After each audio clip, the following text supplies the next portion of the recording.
This video is going to take a look at the common types of internet circuit and explain the characteristics of each circuit that determine their suitability for voice over IP.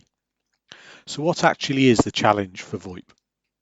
Simply, it's about getting packets, little bits of information, from A to B in a regular, timely and consistent manner. The journey of a voice packet can be a treacherous one, as it makes its way all the way from the handset across multiple networks to the telephony networks. If it goes wrong at any point, then you get audio distortion, lost words, or even disconnections. So what can be done to make the journey safer for the voice packet? Well, the truth is that if you make the right choices and set things up properly, you can in fact control the entirety of the voice packet's journey. So how do we set about ensuring that route is going to support good quality VoIP from end to end? If you were looking for the best route for a car journey, you'd possibly start with taking the shortest route, then look at speed limits of the roads and watch out for congestion. And it's not too dissimilar when it comes to building a network suitable for VoIP. We're just looking for the characteristics of the network rather than roads. The network characteristics we need to consider are, firstly, bandwidth. The requirements do vary across VoIP applications and the type of circuit you use, but approximately 100 kilobits per second of bandwidth is needed per call. Now remember, this is both upstream and downstream. It's not a lot of bandwidth, but it does need to be provided consistently. Next we have latency. This is the time it takes for a voice packet to get from your phone to the phone of the person you're talking to. And we need to keep this below 150 milliseconds to avoid audible delays in the conversation. We also need to consider packet loss, and as the name suggests, this is how many of your voice packets will get lost along the way. And losing packets will cause gaps in speech and at worst drop the call, so we aim to keep packet loss under 1%. The last property is jitter, which is the variance in latency, or when the packets don't arrive as a steady stream.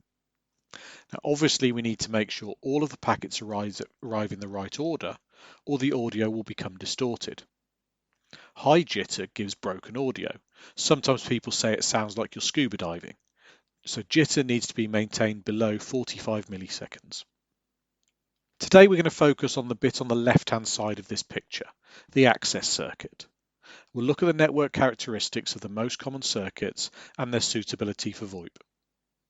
The bit on the right-hand side is all about your service provider, the company that provides your connection, and your VoIP provider, and how they connect to the telephony networks. Ideally, your service provider is also your VoIP provider, and they provide direct connectivity to the telephony networks. That way, there is no additional performance uncertainty as your voice packets hop around the public internet. We'll go into more detail on those aspects in another video.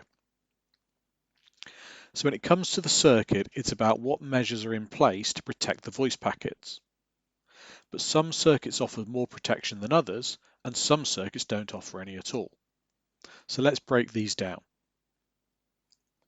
At the top of the tree is dedicated fiber Ethernet. As the circuit is dedicated to you, there's no congestion on the circuit from other parties. And when you combine this with a premium backhaul service, you are guaranteed that all your bandwidth is available and all the latency, packet loss and jitter targets are going to be met.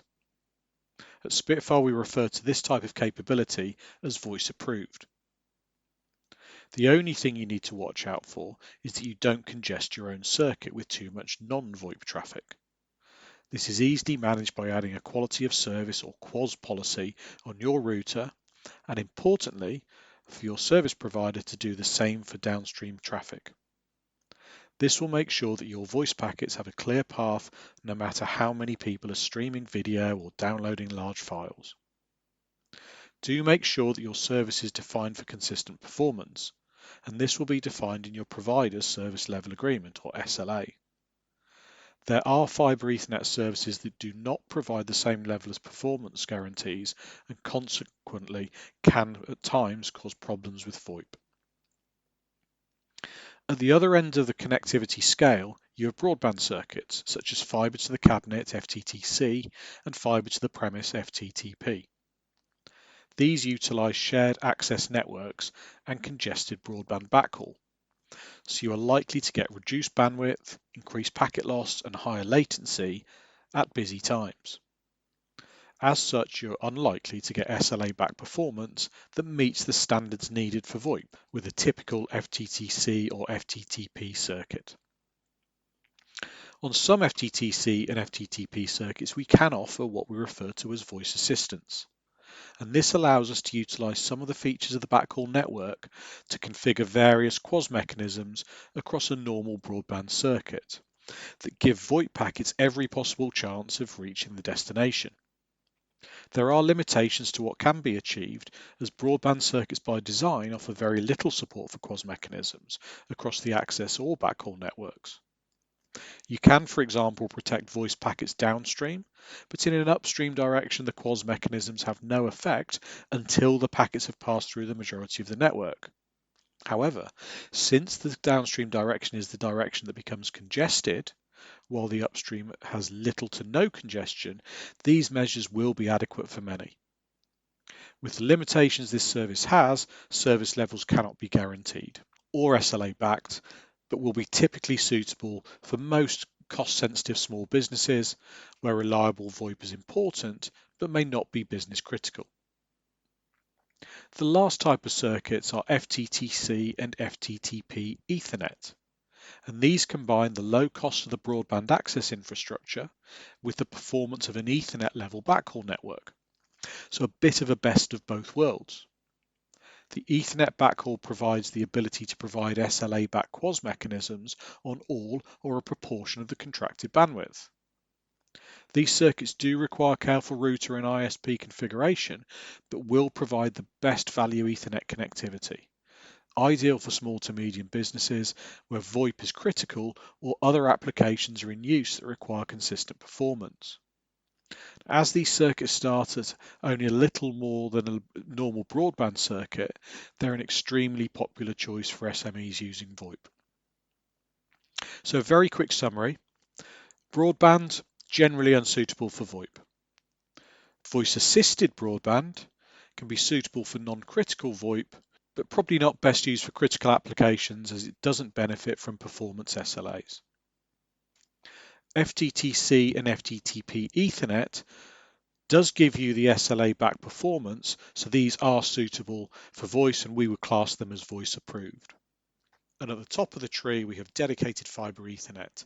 These are dedicated connections, so there's no congestion, and they are also backed by performance SLAs.